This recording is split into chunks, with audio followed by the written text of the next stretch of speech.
2017, kui Trump ÜRO istungil loputas korralikult sakslase läbi, et te panete ennast sõltuvusse Venemaa energiast Nord Streamiga. Saksa seal ametnikud ja diplomaadid avalikult irvitavad, naeravad ta üle. No nüüd enam ei naera, nüüd nutavad ja parased nutavad. Kui me räägime liitlassuhetest ja headest läbisaamistest, siis küsimus, siin ei lauab mingi küsimus, et USA nagu liitlane Trumpiga, muidugi liitlane. Kui saatejuht ennem tavalt ütles, et kas me peaksime praegusel ajal siis kuidagi poole suuga kritiseerima, siis me peame arvestama nagu enda Eesti geograafilist asukohta, meie rolli, kas meie see mingi kriitika või hädaldamine mõjutab midagi või see ei mõjuta midagi või mõjutab hoopis negatiivselt meie jaoks. On asju, mida me ei pea ütlema, kas meeldib või ei meeldi. Me ei pea ütlema, et äkki 2 aasta pärast, kui demokraadid teevad vahevalimistel parema tulemuse, siis pöördub asi päikese poole. Kas see arendab meie liitlassuhted? Ei, see ei arenda.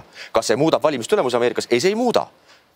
On asju, mida me ei pea ütlema. Suur tarkus on vahel olla vait, et mitte asju nagu halvemuse poole suunata. Sest Trump, nii nagu ka eelnevalt juba siin kindral Terras ja teised on öelnud, Trump pole mitte kunagi öelnud, et ta lahkub NATOst.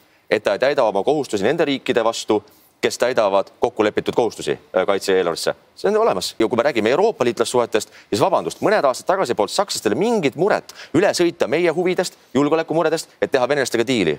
Kui me räägime Churchilli otsimisest, et leiame uue Churchilli, kes võtab selle juhi rolli enda kätte.